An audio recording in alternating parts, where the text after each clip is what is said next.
Record. Assalamualaikum warahmatullahi wabarakatuh. Selamat siang dan salam sejahtera bagi kita semua. Pada presentasi kali ini, kelompok kami akan melakukan artikel review terkait dengan formulasi makanan dan penilaian daya terima. Tim penyusun dari kelompok kami sendiri ada Feti Silvana Maulida, Muhammad Vivit Kombi, Abdurrahman Ali, Rizka Saptri Ginting, dan Ola Al-Musaddar.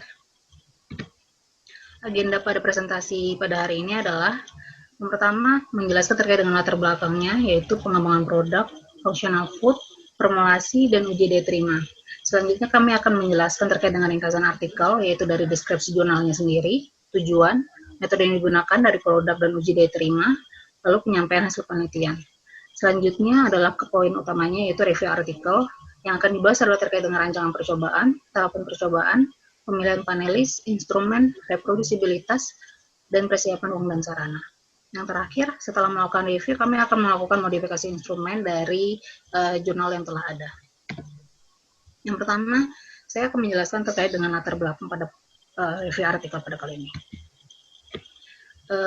Untuk pengembangan produk sendiri, di dunia dan Indonesia telah banyak dilakukan. Hal ini bermanfaat sekali untuk konsumen dan pemerintah terkait selain itu juga berhubungan dengan bidang kesehatan. Nah, dalam bidang kesehatan sendiri, pengembangan produk ini sangat identik dengan istilah dengan namanya makanan fungsional, yaitu dapat didefinisikan sebagai makanan yang selain memberikan nutrisi dan energi, secara menguntungkan itu juga memodulasi satu atau lebih fungsi yang ditargetkan dalam tubuh dan meningkatkan respon fisiologis tertentu dan atau dengan mengurangi risiko penyakit. Itu adalah definisi yang diberikan oleh Nicoletti pada tahun 2012.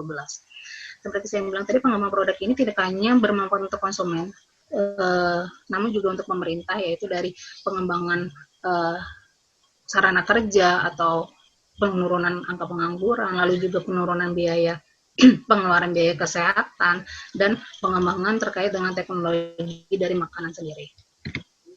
Selanjutnya, fokus utama dari pengembangan produk adalah adanya kepuasan konsumen terhadap produk tersebut. Nah, untuk mendapatkan dari kepuasan konsumen ini adalah dengan cara memanfaatkan penelitian.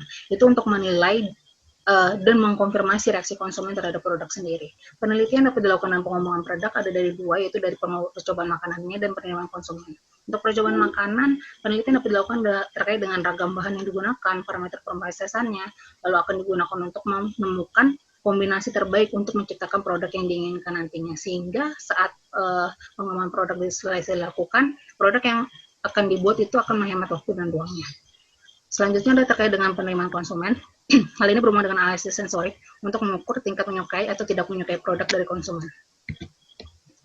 Selanjutnya saya akan menjelaskan lebih dalam lagi terkait dengan analisis sensorik. Jadi analisis sensorik adalah metode ilmiah yang digunakan untuk membangkitkan, mengukur, menganalisis, dan menafsirkan respon-respon tersebut terhadap produk-produk seperti yang dirasakan melalui indera, penglihatan, penciuman, sentuhan, rasa, dan pendengaran.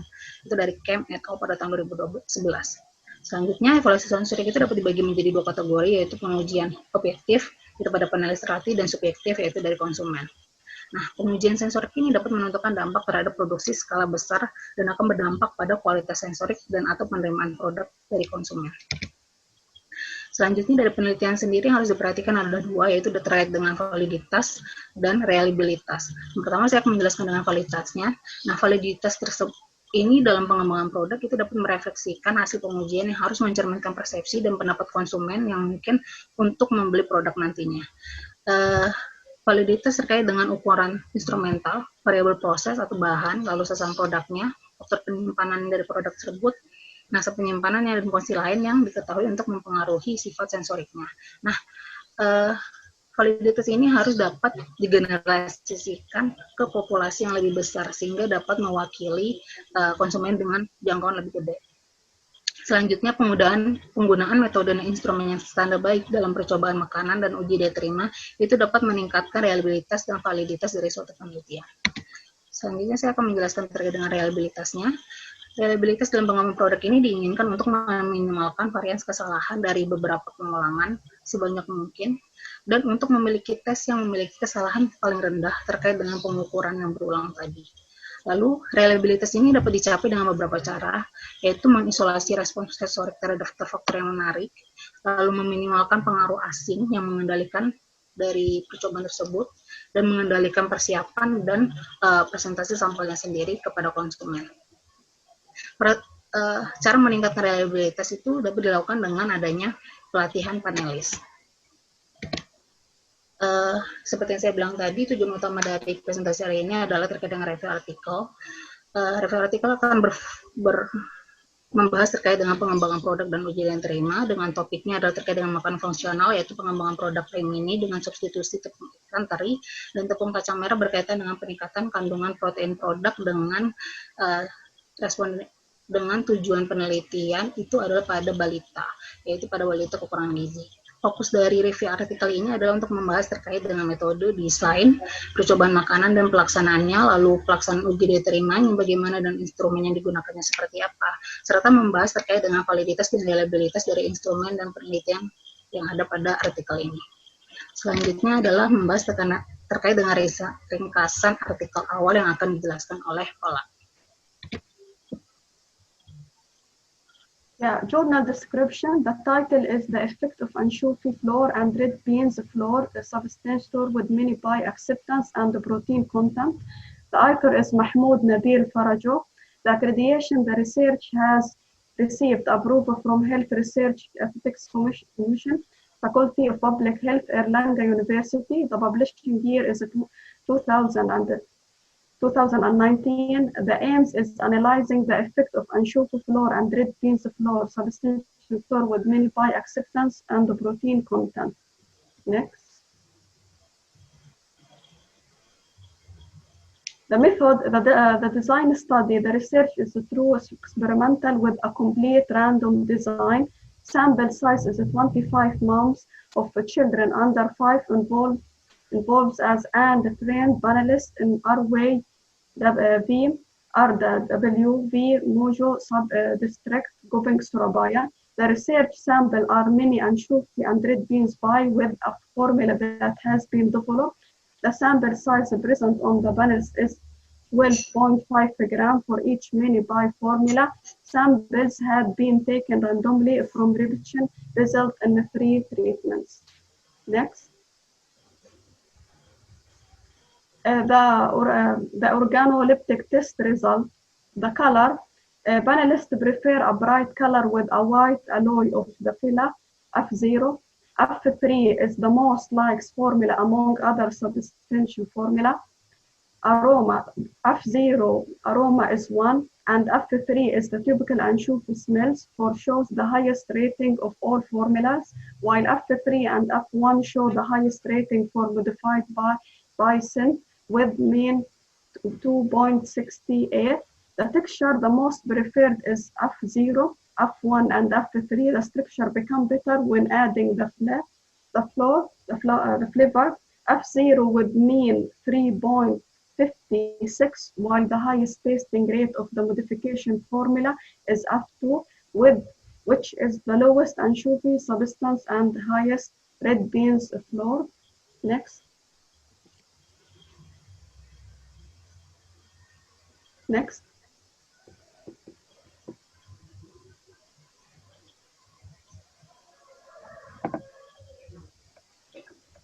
Yeah, next.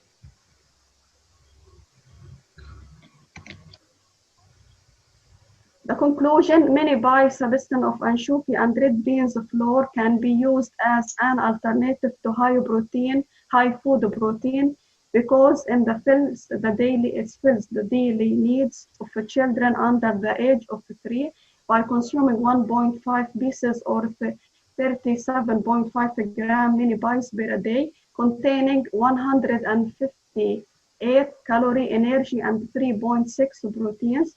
The Hydo-Neck tests are well tried and tested in consumer research for capturing liking data. HM found that 3-year-old children were able to use a 3-point scale, 4-year-old a 5-point scale, and children 5 years old capable to use a 7-point scale. Next. Ya, selanjutnya adalah review artikel dari jurnal ini sendiri. Yang pertama adalah tentang dasar rancangan percobaan dengan subtopik pengulangan. Pada penelitian ini didapati 4 jenis perlakuan substitusi yang digunakan, yang menggunakan tepung ikan teri dan tepung kacang merah pada pembuatan paim ini dengan dilakukan 3 kali pengulangan. Nah, pengulangan yang dilakukan ini bertujuan untuk mengetahui stabilitas bahan yang dikomposisikan dalam sebuah formulasi yang akan ditentukan. Adapun berbagai macam pengulangan dilakukan untuk mengetahui kemungkinan kadar persentase perpaduan dan kombinasi perlakuan antar bahan yang digunakan dalam substitusi. Nah, untuk beberapa penelitian didapati menggunakan pengulangan. Yang pertama adalah Fauzia tahun 2011 dalam menentukan formulasi cookies dengan bahan substitusi tepung mokaf dan tepung bekatul. Selanjutnya Agustia et al. 2017 menentukan formulasi biskuit berbahan tepung mokaf dengan substitusi hati ayam dan hati sapi. Herawati dan Yanto 2019 dalam menentukan formulasi biskuit berbahan substitusi tepung terigu dan tepung biji durian. Masing-masing melakukan trial dan error dan menggunakan pengulangan sebanyak 3 kali. Adapun penelitian Dwinova tahun 2017 dalam menentukan formulasi cookies dengan bahan substitusi tepung mokaf dan tepung bekatul dilakukan trial dan error dan pengulangan sebanyak 2 kali. Next. Nah, untuk pengacakan sendiri, penelitian ini menggunakan desain rancangan acak lengkap dengan formulasi yang telah dikembangkan, dilakukan pengacakan dari hasil pengulangan pada 3 kali pengulangan. Nah, pengacakan ini sendiri ditujukan pada kelompok formulasi kontrol maupun formulasi substitusi. Nah, tujuannya sendiri adalah untuk mengantisipasi kemungkinan terjadinya bias dalam penelitian. Next. Untuk pengelompokannya sendiri terdapat 4 formulasi yang telah dikelompokkan, yakni F0, yakni substitusinya adalah tepung terigu 250 gram, susu bubuk 30 gram, F1 tepung ikan teri 62,5 gram, tepung terigu 187,5 gram, tepung kacang merah 7,5 gram, susu bubuk 22,5 gram, F2 tepung ikan teri 50 gram, tepung terigu 200 gram, tepung kacang merah 15 gram, dan susu bubuk 15 gram. Serta formula terakhir F3, tepung ikan teri sebanyak 62,5 gram, tepung terigu 187,5 gram, tepung kacang merah 15 gram, dan susu bubuk 15 gram. Nah, pengelompokan ini dipertimbangkan berdasarkan literatur review penelitian sebelumnya yang sejenis dan melalui tahapan trial dan error.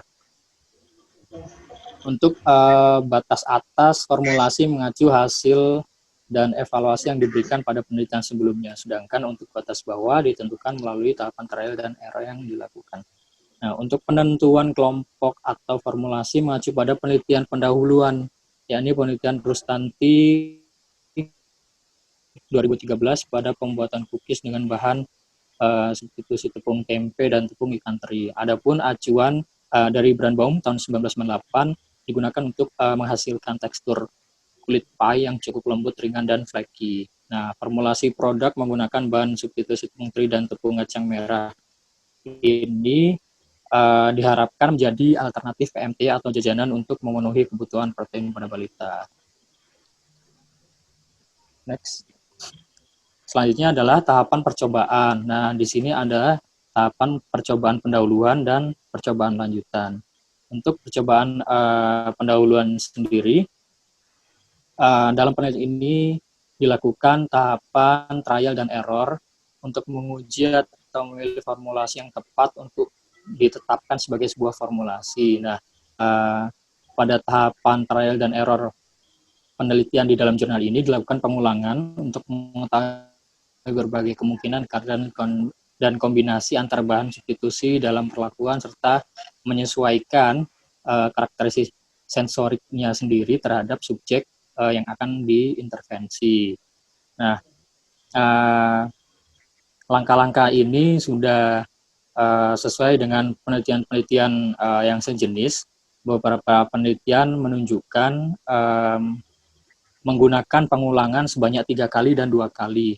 Untuk penelitian yang menggunakan pengulangan sebanyak 3 kali, umumnya menggunakan subjek intervensi adalah balita, dan penelitian yang menggunakan pengulangan sebanyak 2 kali dilakukan dengan subjek intervensi adalah lansia dan dewasa.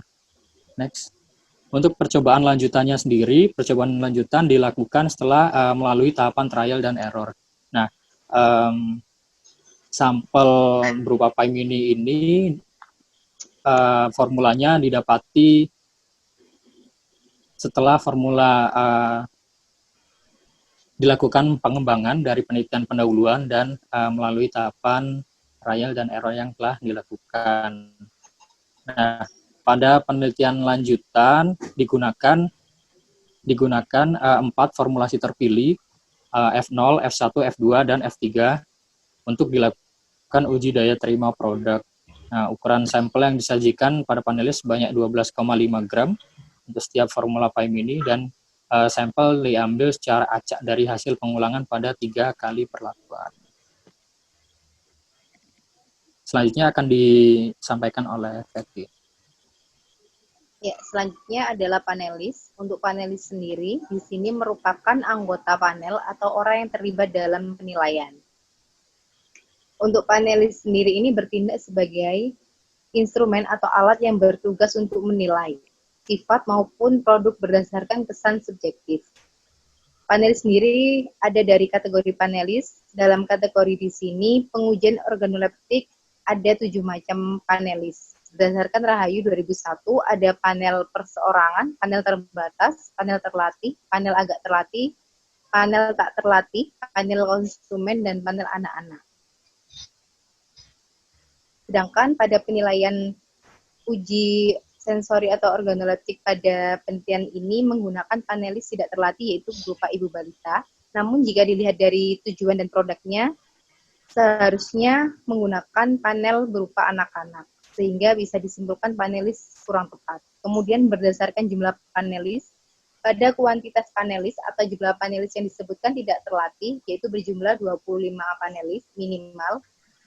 Kemudian panelis yang di sini adalah ibu balita dan bukan termasuk panelis utama, maka kurang bisa mewakili dari tujuan penelitian. Kalau dilihat dari kriteria di sini pada penentuan panelis yang diinginkan, penilaian dari panelis itu untuk bisa menilai secara tepat dan valid. Sedangkan pada penelitian ini tidak ada kriteria-kriteria dari panelis seperti adanya alergi dan sebagainya. Kemudian untuk skala penilaian sendiri, di sini penggunaan skala penelitian terdapat 4 skala penilaian, dan pada skala tersebut dapat menunjukkan validitas data yang dapat dan pada skala tersebut seharusnya bisa menunjukkan validitas data, namun bisa kita simpulkan dari penelitian ini validitas data kurang atau bisa dikatakan mengakibatkan bias atau error dikarenakan pertama panelisnya kurang tepat, kemudian karena panelis tidak terlatih tersebut atau kurang tepat tersebut, maka penilaian dari 4 skor tersebut bisa membingungkan para panelis dalam melakukan penilaian. Next.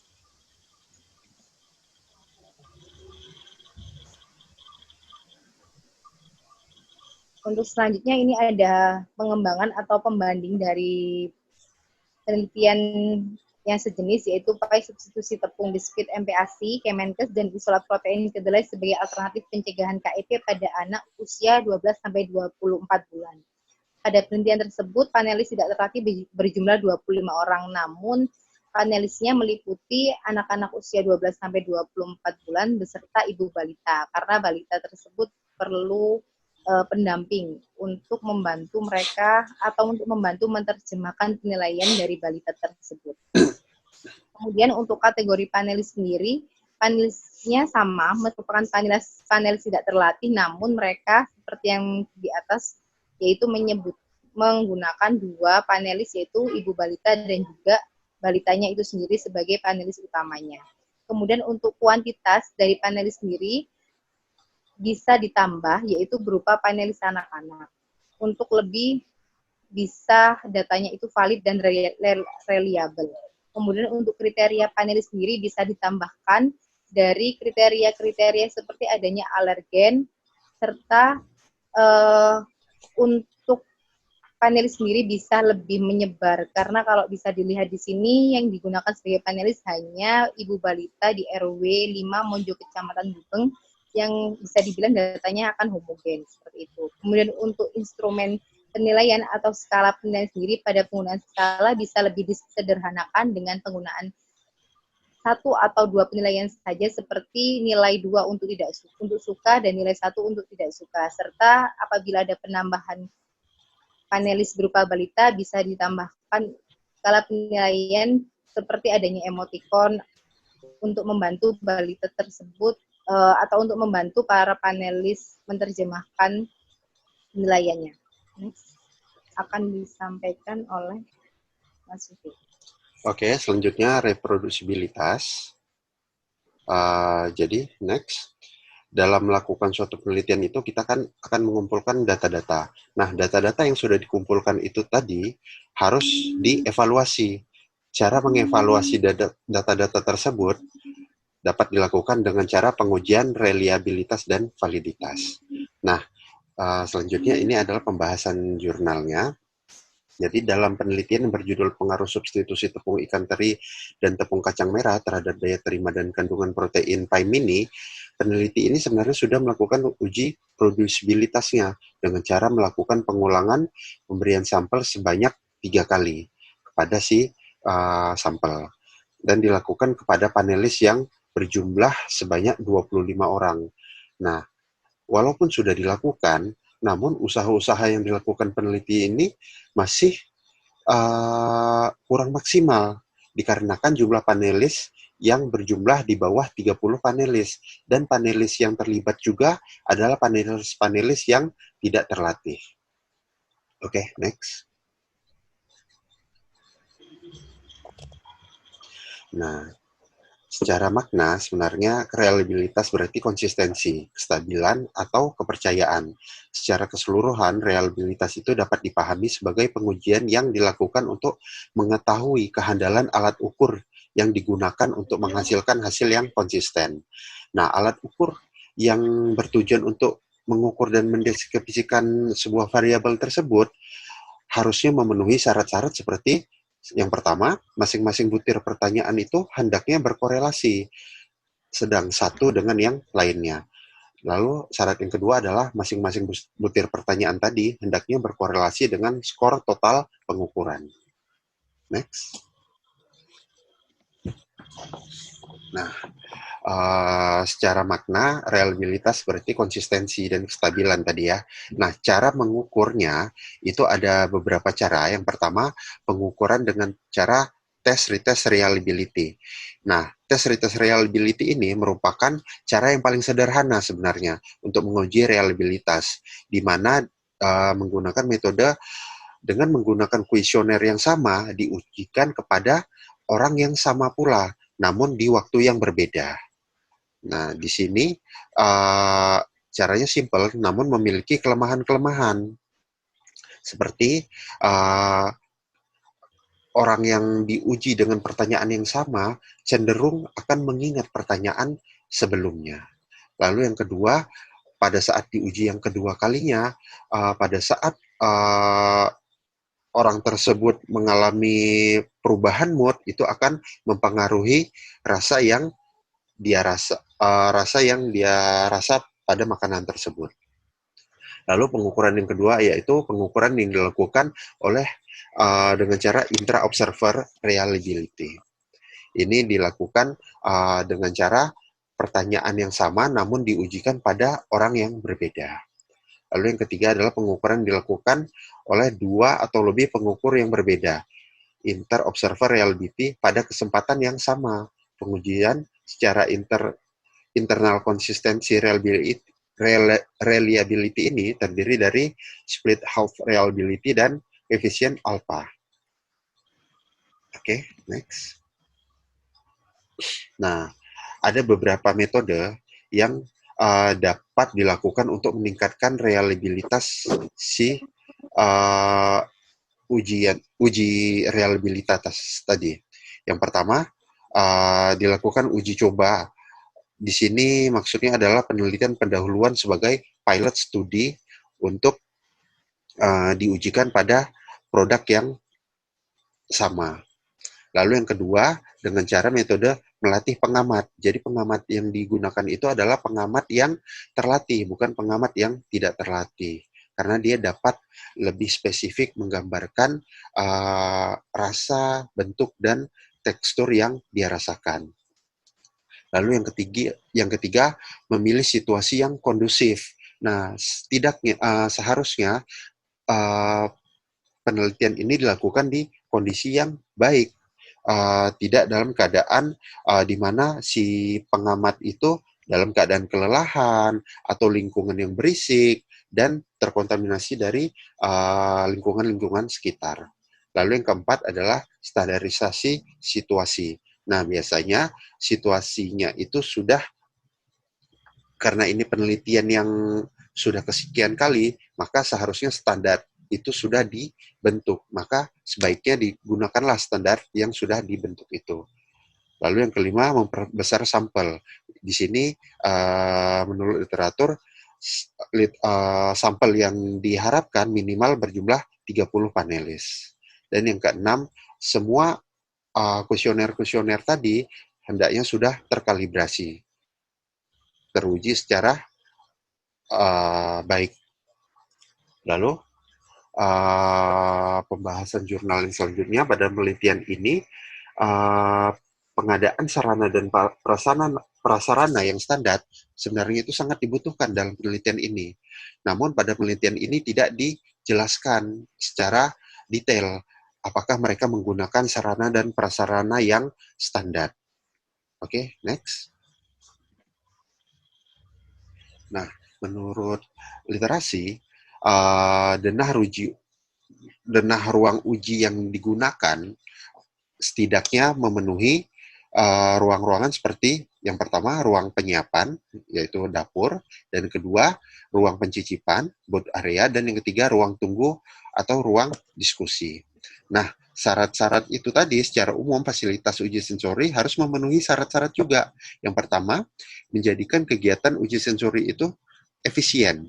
Dan yang kedua, dapat mengatasi ketergantungan konsistensi panelis yang disebabkan operasional peralatan lab dan personel laboratorium. Dan yang ketiga, dapat meminimalisir gangguan antar responden. Oke, next. Nah, kalau ruang pencicip dan ruang diskusi, ruangan ini harusnya cukup terpisah dari ruangan dari ruang penyiapan bahan makanan atau dapur, sehingga dapat mencegah migrasi aroma masakan dari dapur tadi ke ruang pencicipan.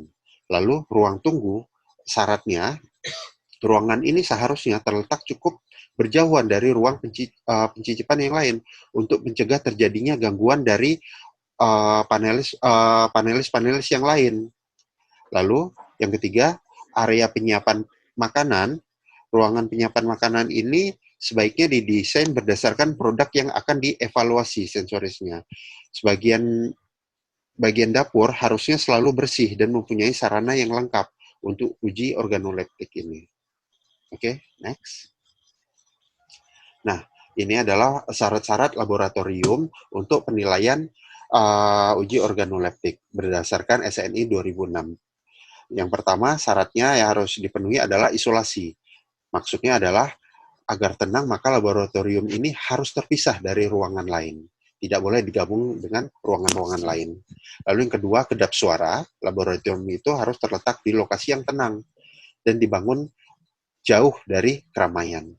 Yang ketiga, kadar bau. Nah, kadar bau ini sebaiknya ruangan laboratorium ini tidak terkontaminasi oleh bau-bau dari luar seperti maupun bau-bau dari si panelis seperti bau-bau parfum, rokok yang melekat pada si panelis. Lalu yang keempat, suhu dan kelembapan. Nah, ada syarat-syarat sebaiknya ruangan dilengkapi oleh alat pengukur suhu karena suhu ruangan yang diharapkan itu adalah suhu kamar berkisar antara 20 sampai 25 derajat Celcius dan kelembapan diatur sekitar 40 sampai 60%. Lalu cahaya, syarat yang terakhir adalah penerangan harus menyebar dan merata ke segala arah dengan intensitas cahaya 70 foot candle sampai dengan 80 foot candle. Tapi jika penilaian ini difokuskan terhadap penampakan produk, maka intensitas cahaya ini harus ditingkatkan menjadi 100 foot candle. Oke, next. Nah, oke, baik, selanjutnya ini adalah persyaratan bilik pencicip atau booth berdasarkan SNI tahun 2006. Yang pertama syaratnya adalah laboratorium organoleptik minimal memiliki 6 buah bilik pencicip dan 6 orang panelis. Yang kedua, bilik pencicip terdapat di ruang pencicipan, dibuat bersekat-sekat dengan ukuran panjangnya antara 60 sampai dengan 80 cm, untuk lebarnya 50 sampai dengan 60 cm, dan tinggi sekatnya kurang lebih 75 cm. Jadi ruangan antar pencicip itu dibuat bersekat-sekat. Lalu yang ketiga, bilik pencicip berupa bilik yang terisolir dan cukup untuk duduk satu orang panelis. Yang keempat, bilik pencicip ini harus kedap suara, karena hal ini dimaksudkan agar panelis-panelis tidak melakukan penilaian berdasarkan pengaruh dari orang lain. Dia melakukan penilaian berdasarkan individunya sendiri. Lalu yang kelima, tiap bilik pencicip dilengkapi dengan jendela dan dinding bilik. Nah, jadi jendela ini berukuran 30 sampai dengan 40 cm yang dapat dibuka tutup, gunanya untuk menyerahkan atau mengeluarkan makanan yang akan diberikan. Lalu yang kedua, dilengkapi dengan meja penguji yang terbuat dari bahan yang keras, tahan panas, dan permukaannya mudah dibersihkan. Lalu yang ketiga, ruang bilik pencicip ini dilengkapi dengan dinding dan lantai yang berwarna netral, tidak berbau, tidak memantulkan cahaya, dan yang paling penting adalah mudah dibersihkan. Lalu kursi bundar yang mudah diatur tingginya, agar si panelis ini dapat rileks dalam melakukan pencicipan. Dan yang keenam, harus tersedia wastafel atau keran pipa air. Oke, next.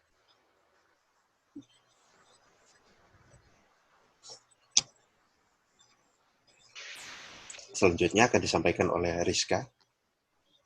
Oke, selanjutnya saya akan menjelaskan terkait dengan pembahasan modifikasi instrumen. Jadi dari penelitian yang sudah disampaikan tadi bahwa instrumen yang telah ada adalah untuk ibu saja. Namun meskipun tujuan dari pembuatan produk ini adalah untuk balita, namun tidak terdapat instrumen atau pengambilan data yang dilakukan kepada balita. Sehingga kelompok kami berpikiran untuk membuat suatu instrumen yang bertujuan untuk mengambil data hedonik kepada balita. Ada dua cara pengukuran, yaitu dari skala verbal sama gambar. Untuk skala verbal sendiri dia hanya dari angka dan tulisan saja, namun dalam skala gambar atau facial hedonik dia ada dari contoh emoticon, smile, hingga dislike. Selanjutnya ini adalah contoh instrumen kuesioner uji hedonik balita yang telah kami buat, yaitu dari judulnya sendiri pengaruh substitusi dengan uji daya terima kandungan protein payung ini. Ada nama balita, usia, tanggal uji daya terima, dan di sini kami secara simpel membuatnya lebih ke lingkari wajah yang menggambarkan rasa dari makanan yang sudah kamu coba. Sebenarnya untuk 5 emoticon ini dia lebih untuk ke anak usia 4 sampai 5 tahun, sedangkan untuk anak usia 3 tahun itu dia lebih ke 2 atau 3 wajah saja. Sehingga kami menggambarkannya dari sini. Nah, walaupun uji hedonik ini dilakukan pada balita, sebenarnya masih butuh pengawasan atau bantuan dari peneliti lapangan atau enggak dari orang tua gitu. Oke, kesimpulannya sendiri dari awal sudah dijelaskan terkait dengan pengembangan produk, yaitu validitas dan reliabilitas pada penelitian ini itu masih belum maksimal dikarenakan berbagai aspek yang belum terpenuhi seperti tidak adanya penelitian pendahuluan, kategori atau sasaran panelis itu masih kurang tepat, tidak adanya kriteria khusus panelis, mengingat produk itu ditunjukkan pada balita yang termasuk kelompok rentan, tapi masih dilakukan kepada ibunya saja. Lalu instrumen penilaian seperti sistem skala yang sangat rentan terjadinya bias tadi, hanya ada 4, yaitu serta tidak adanya penjelasan sarana prasarana penunjang di jurnal yang sangat mempengaruhi validitas dan reliabilitas data, sehingga kami tidak bisa mengevaluasi di sisi tersebut. Selanjutnya, berdasarkan beberapa jurnal terkait, saat melakukan review untuk mengembangkan lebih menitik beratkan pada penambahan panelis, yaitu panelis utama balita tadi, lalu jumlah ibu balita dan balita yang akan digunakan itu panelisnya harus lebih dari 25, lebih harus dari 30, sedangkan yang digunakan hanya 25 saja. Lalu juga serta menggunakan instrumen lain yang membuka dengan skala 1 sampai 4, namun menggunakan skala biner, yaitu suka tidak suka, sedangkan rentang usianya seperti yang sebelumnya tadi, 5 poin itu adalah untuk usia 4 sampai 5 tahun. Sekian penjelasan dari kelompok kami. Assalamualaikum warahmatullahi wabarakatuh.